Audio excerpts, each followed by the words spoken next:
مجھے اور آپ کو اللہ تعالیٰ نے دنیا کے اندر بھیجا اور ساتھ ہی ایک اصول بتا کر بھیج دیا کہ یہ زندگی اور موت آدمی پیدا ہوتا ہے تو دنیا سے رخصت ہوتا ہے. یہ زندگی اور موت کا فلسفہ اللہ فرماتے ہیں الذی خلق الموت والحیات لیبلوکم ایکم احسن عملا. کہ یہ زندگی اور موت کا فلسفہ میں نے دنیا کے اندر اس لیے جاری اور ساری کیا ہے کہ تاکہ میں دیکھوں ایکم احسن عملا، کہ میں آزمانا چاہتا ہوں، دیکھنا چاہتا ہوں کہ تم میں سے اچھا عمل کر کے میرے پاس کون آتا ہے، اچھا عمل کر کے میرے پاس کون آتا ہے.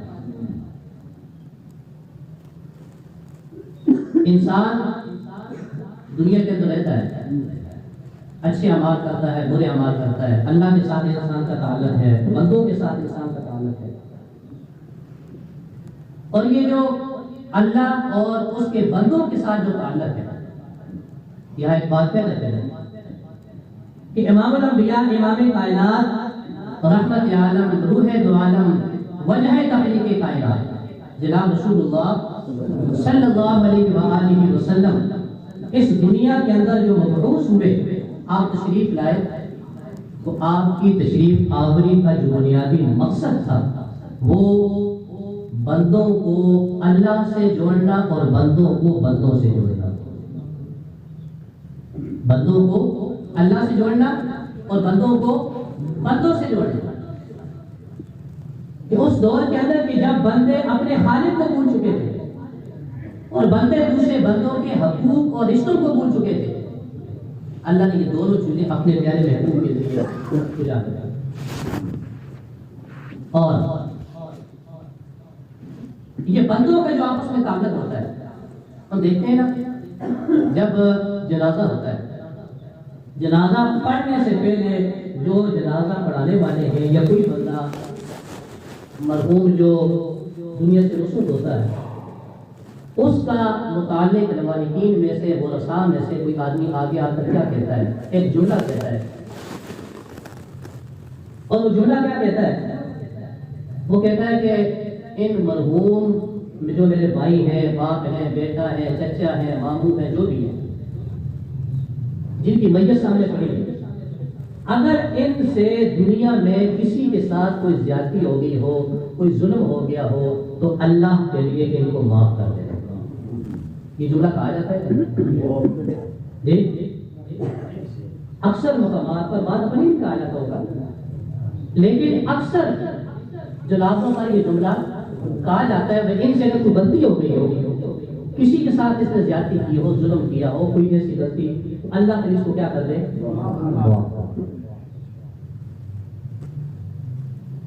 اب یہ جو جملہ ہے کہ بھئی اللہ کے لیے اس کو معاف کر دے، اب اس وقت کہنا کہ جب وہ دنیا سے چلا گیا، اس کے اندر کوئی شک نہیں ہے کہ مرنے کے بعد بھی اگر جس کے ساتھ ظلم یا زیادتی کی ہے اگر اس کو معاف کر دیتے ہیں تو اللہ تعالیٰ کیا کر دیں گے؟ معاف کر دیں گے. لیکن اصل چیز یہ ہے کہ اللہ اور اس کے حبیب نبی کریم صلی اللہ علیہ وسلم نے ہمیں جو طریقہ بتایا وہ یہ کہ پہلی بات ہے کہ ہم کوشش کریں کہ زندگی کے اندر ہمارے ہاتھ سے، زبان سے کسی مسلمان کو تکلیف نہ ہو. اور اگر کبھی ایسی تکلیف یا زیادتی یا ظلم ہماری زبان سے، ہاتھ سے ہو جاتا ہے، تو اس کا طریقہ کیا بتایا گیا کہ ہم ان سے زندگی کے اندر کیا کر لیں؟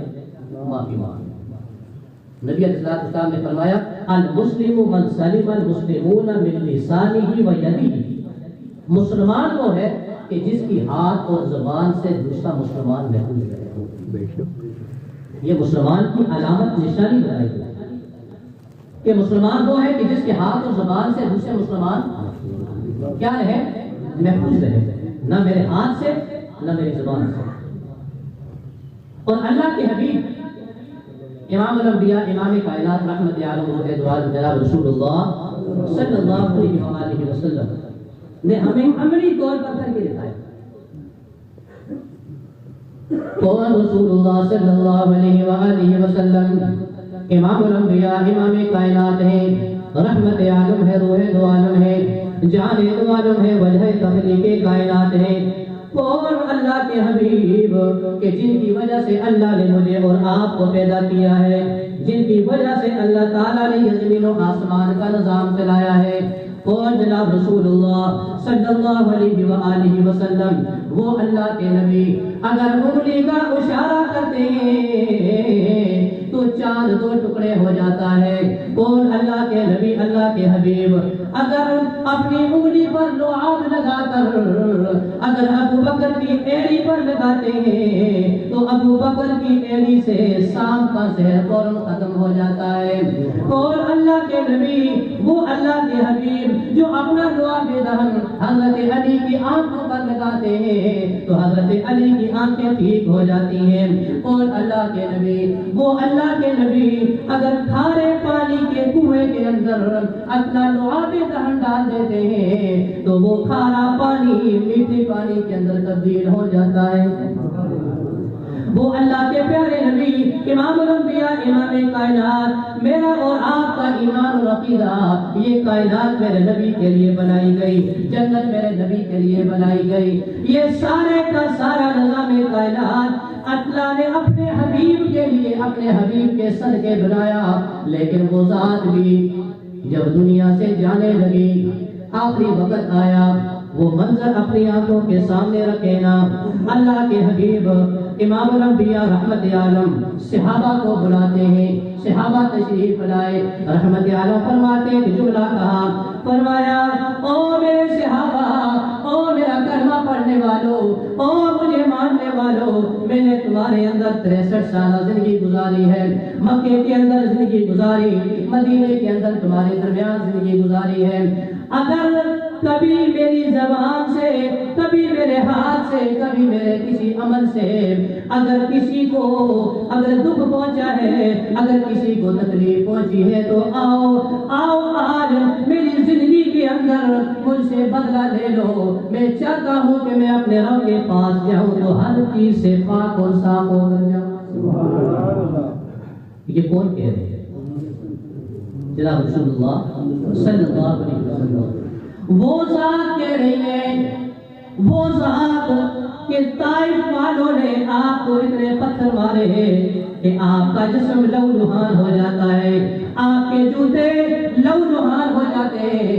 جبریل امین آتے ہیں، کہا یا رسول اللہ اگر آپ حکم دیں ان طائف کے 2 پہاڑوں کو آپس میں ملا کر ان کو کچل دیا جائے. لیکن اللہ کے حبیب فرماتے نہیں، ان لوگوں کو پتہ نہیں کہ میں کون ہوں. میں آج ان کے لیے زحمت بن کر نہیں آیا، میں تو ان کے لیے رحمت بن کر آیا ہوں.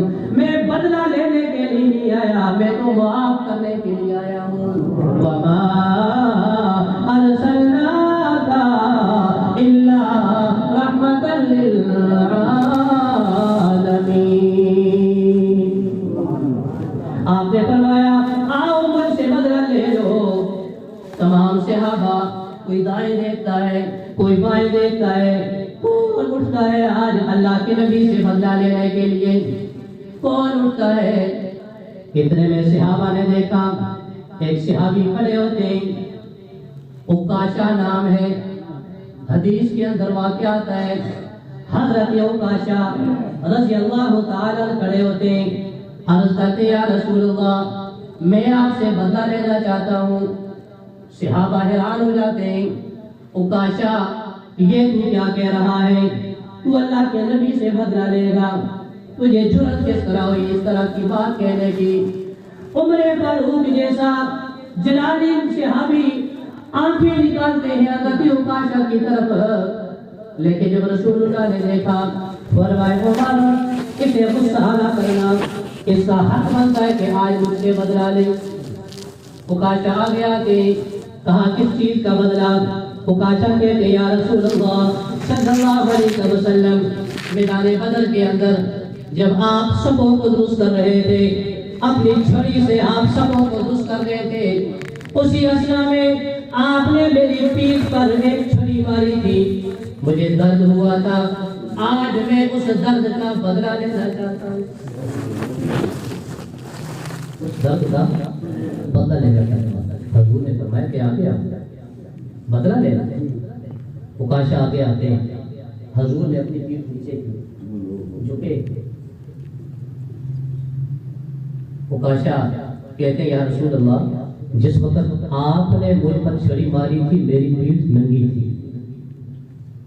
میری پیٹھ کیا تھی؟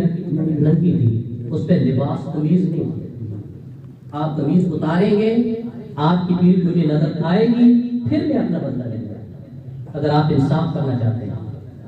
امام الانبیاء، امام کائنات، رحمت عالم، روح دو عالم، جناب رسول اللہ صلی اللہ علیہ وسلم اپنی قمیض اتارتے ہیں، اپنی پیٹھ نبوت والی نورانی پیٹھ اس کے سامنے کرتے ہیں، حضرت عکاشہ آگے آتے ہیں، پیٹھ کی طرف جاتے ہیں، پیٹھ کی طرف جا کر نبی علیہ السلام کو جھپی مارتے ہیں، جھپی مارنے کے ساتھ ہی مہر نبوت کو بوسہ دیتے ہیں، عرض کرتے یا رسول اللہ صلی اللہ علیہ وسلم میری کیا جرت کہ میں آپ سے بدلہ لوں، میں تو چاہتا یہ تھا کہ آپ کے دنیا سے جانے سے پہلے میں آپ کی مہر نبوت کو بوسہ لے لوں اور آپ کے جسم کے ساتھ اپنا جسم ٹچ کر لوں، کیونکہ میں نے سن رکھا تھا کہ آپ فرمایا کرتے تھے کہ میرے جسم کے ساتھ جس کا جسم لگ گیا اللہ اس کے جسم پر جہنم کی آگ کو حرام کر دے۔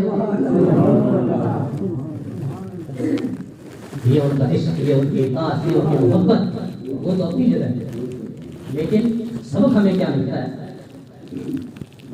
کہ اگر کسی کے ساتھ زیادتی کی ہے تو حق بنتا ہے کہ اس سے معافی مانگ لے،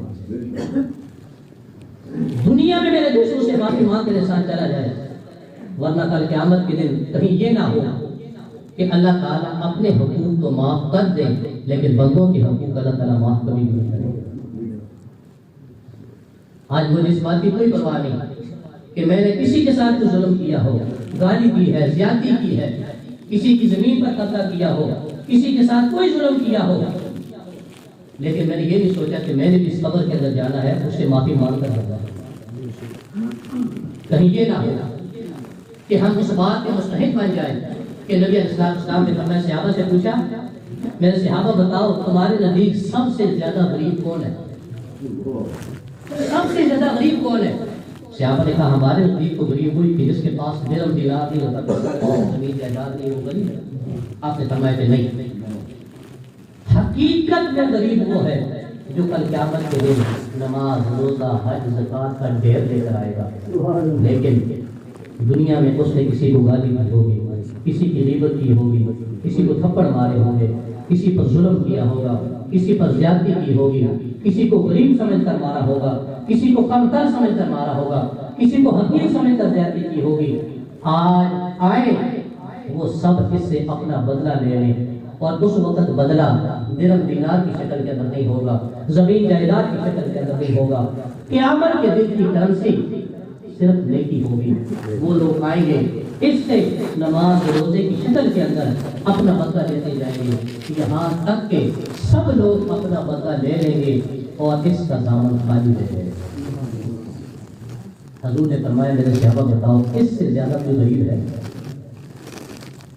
تو اللہ نے مجھے اور آپ کا دنیا کے ناموں کا دیا۔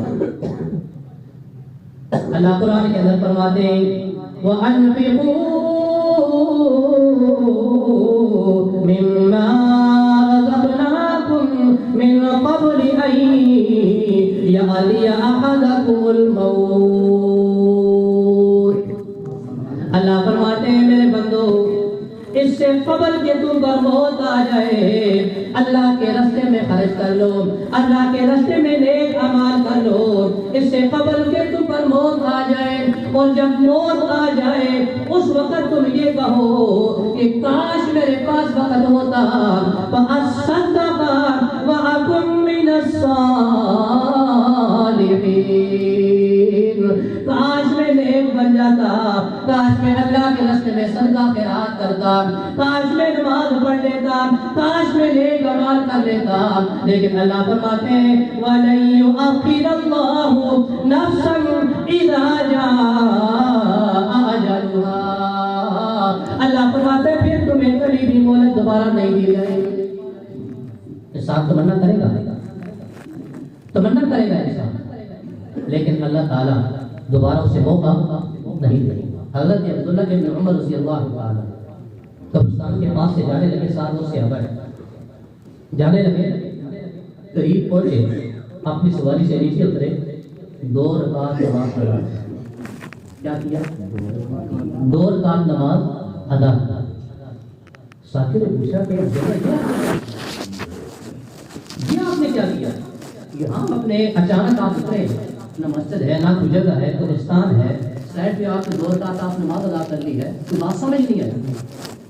تو عبداللہ بن عمر نے جواب دیا یہ جو قبرستان کے اندر سو رہے ہیں، قبرستان کے اندر جو آرام کر رہے ہیں، یہ آج تمنا کر رہے ہوں گے کہ کاش ہمیں موقع ملے اور ہم 2 رکعت ادا کر لیں، لیکن ان کے پاس موقع نہیں، میرے پاس موقع تھا، اس لیے میں نے اس سے فائدہ اٹھایا اور 2 رکعت ادا کر۔ وہ یہ تمنا کر رہے ہوں گے کہ کاش ہمارے پاس موقع ہو، لیکن ان کے پاس موقع نہیں تھا، لیکن میرے پاس تو موقع ہے، اس لیے میرے پاس موقع تھا اور میں نے اس سے فائدہ اٹھا لیا، میں نے 2 رکعت ادا کر لی۔ تو میرے دوستوں یہ موقع میرے اور آپ کے پاس تھا۔ اللہ تعالیٰ قرآن پاک کے اندر ایک جگہ ایک واقعہ ذکر کرتے ہیں، جنت کا اور جنت اور دوستی کی ایک گفتگو، اور جنتی اس سے سوال کرتا ہے جہنمی سے، کہ جنتی پوچھتا ہے جہنمی سے کہ تو جہنم میں کیوں آیا، اور وہ جہنمی آگے سے جواب کیا دیتا ہے؟ اللہ فرماتے ہیں فی جنات یتساءلون عن المجرمین، جنتی سوال کریں گے مجرموں سے ما سلککم فی سقر، تم کس وجہ سے جہنم میں ڈالیں گے، تمہارا جرم کیا تھا، تمہارا گناہ کیا تھا۔ دنیا کے اندر ہم اکٹھے بیٹھا کرتے تھے، ہم اکٹھے کھیلا کرتے تھے، ہم اکٹھے کھایا پیا کرتے تھے، لیکن آج میں جنت میں آ گیا، تو جہنم میں چلا گیا، بات کیا ہے، کس جرم اور کس گناہ کی وجہ سے تو جہنم میں ڈالا گیا؟ وہ بدلے کے اندر جواب نہیں، جو اپنا سب سے پہلا جرم، جو سب سے پہلا گناہ گنوائے گا، سورہ مدثر کا 2 رکوع، جہنمی جواب دیتا ہے 4 گناہ گنواتا ہے کہ میں اس وجہ سے مجھے جہنم کے اندر ڈالا گیا۔ سب سے پہلا گناہ، سب سے پہلا جرم، جس جرم اور جس گناہ کو آج میں جرم نہیں سمجھتا، جس گناہ کو میں آج گناہ نہیں سمجھتا، لیکن جہنمی اپنا سب سے بڑا جرم کہلائے گا، اپنا پہلے نمبر پہ جس کا جواب دے گا قالوا لم نک من المصلین، وہ کہیں گے کہ ہم نماز نہیں پڑھا کرتے تھے۔ کیا کہیں گے کہ ہم نماز، اللہ نے موقع دیا تھا، جوانی دی تھی، اللہ نے جوانی دی تھی، موقع دیا تھا، لیکن اب بھی نماز نہیں پڑھا کرتے تھے۔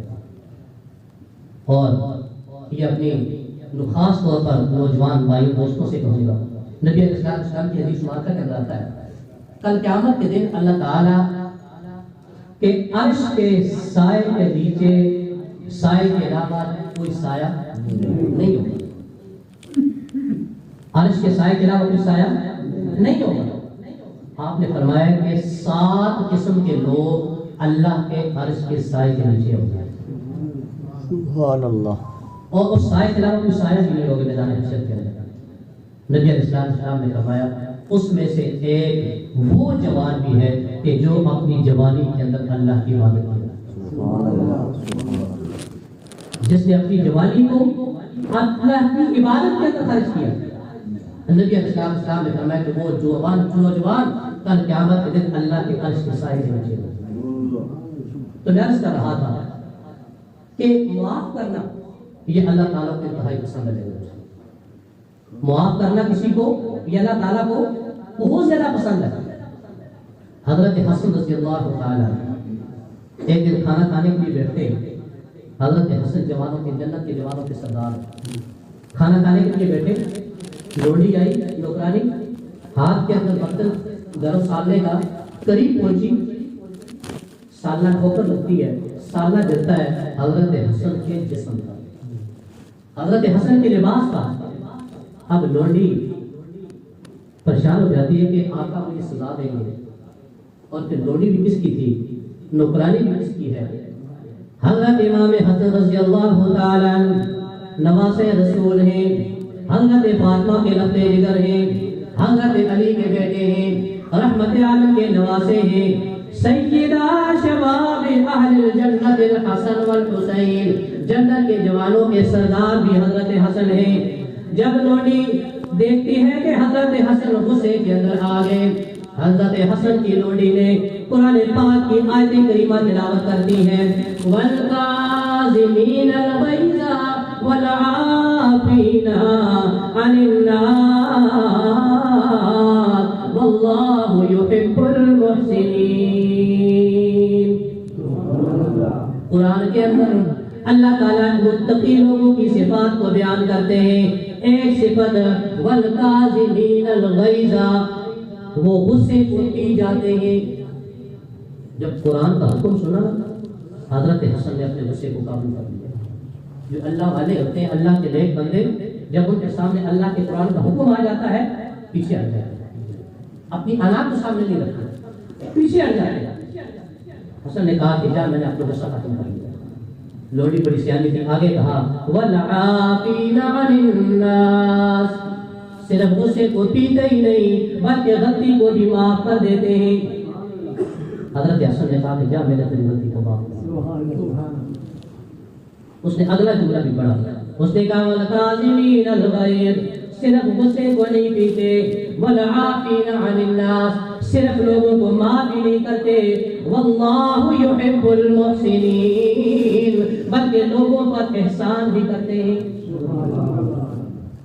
حضرت حسن نے کہا اس سے بڑا احسان کیا ہوگا کہ جا میں تجھے آزاد کر. غصہ بھی پی لیا, معاف بھی کر لیا اور آزاد کر. یہ اللہ کے لیے کرنے لگے, یہ معاف کرنا. آخری ایک بات اطلاع کے بعد دعا کرتے ہیں.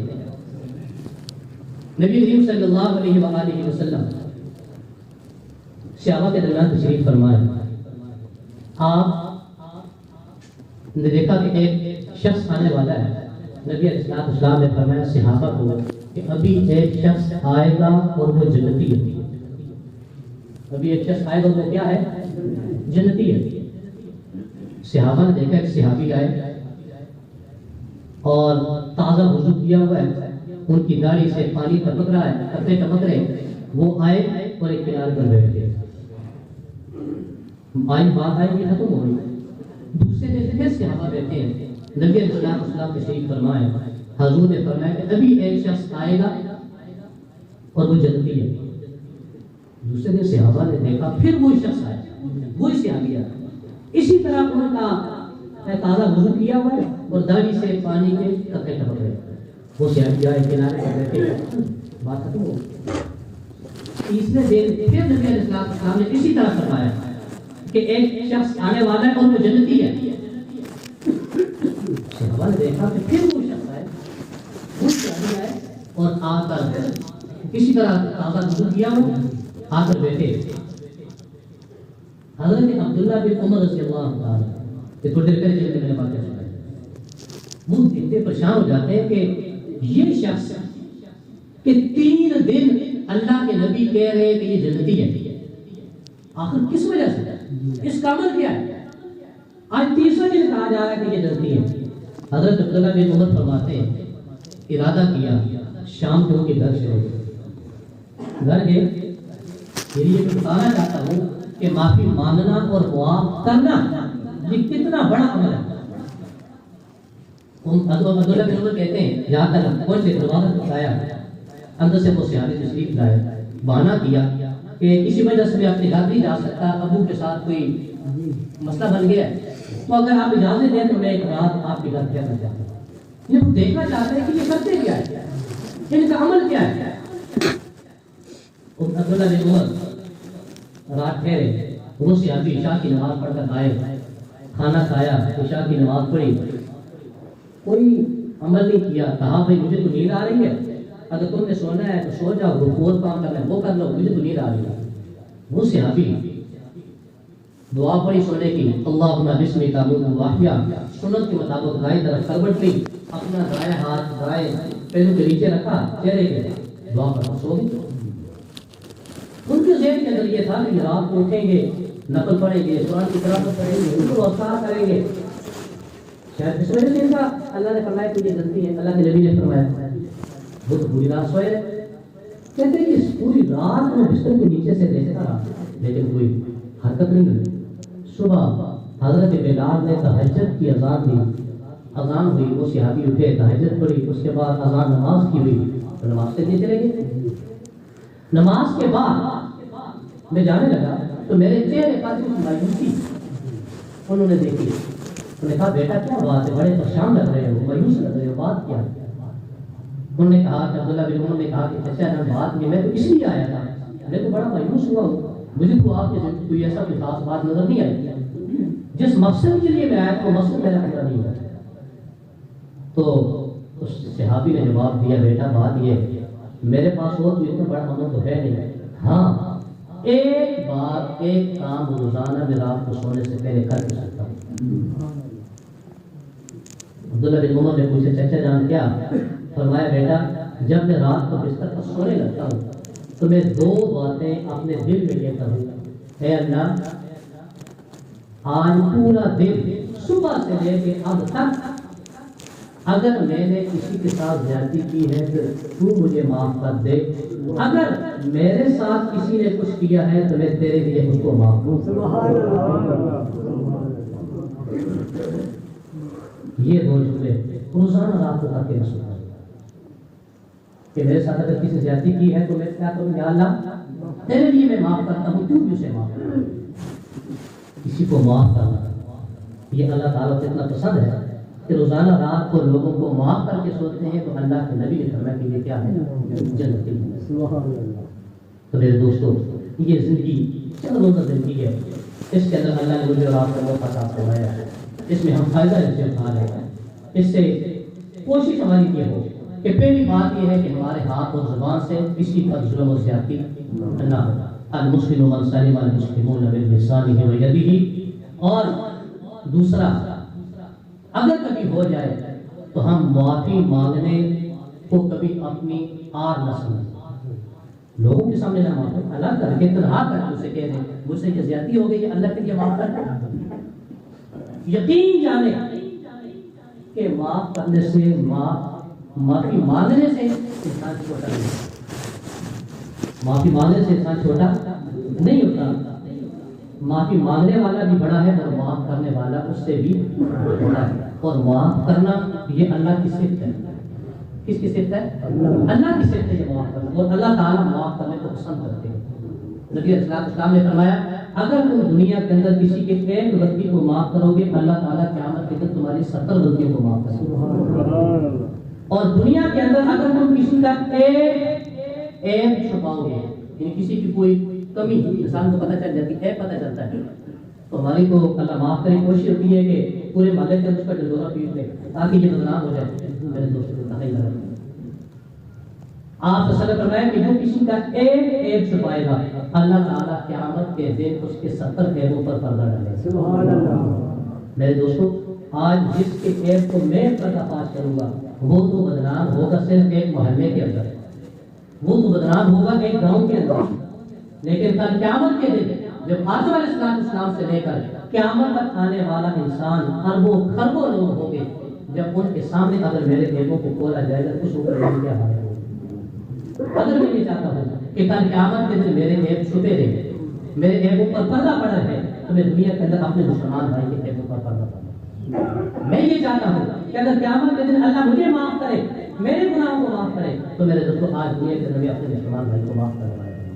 جب میں اپنے مسلمان بھائی کو معاف کروں گا تو قیامت کے دن اللہ تعالیٰ مجھے معاف کرے گا۔ اللہ تعالیٰ ہمیں اپنی زندگیوں کے اندر زبان پر ہر وقت ذکر رسول پاک ہو، زبان پر ہر وقت ذکر مصطفیٰ ہو، عمل میں سنت مصطفیٰ ہو، قبر میں رفاقت مصطفیٰ ہو، پل صراط پر دامن مصطفیٰ ہو، اور جنت کے اندر رفاقت مصطفیٰ ہو۔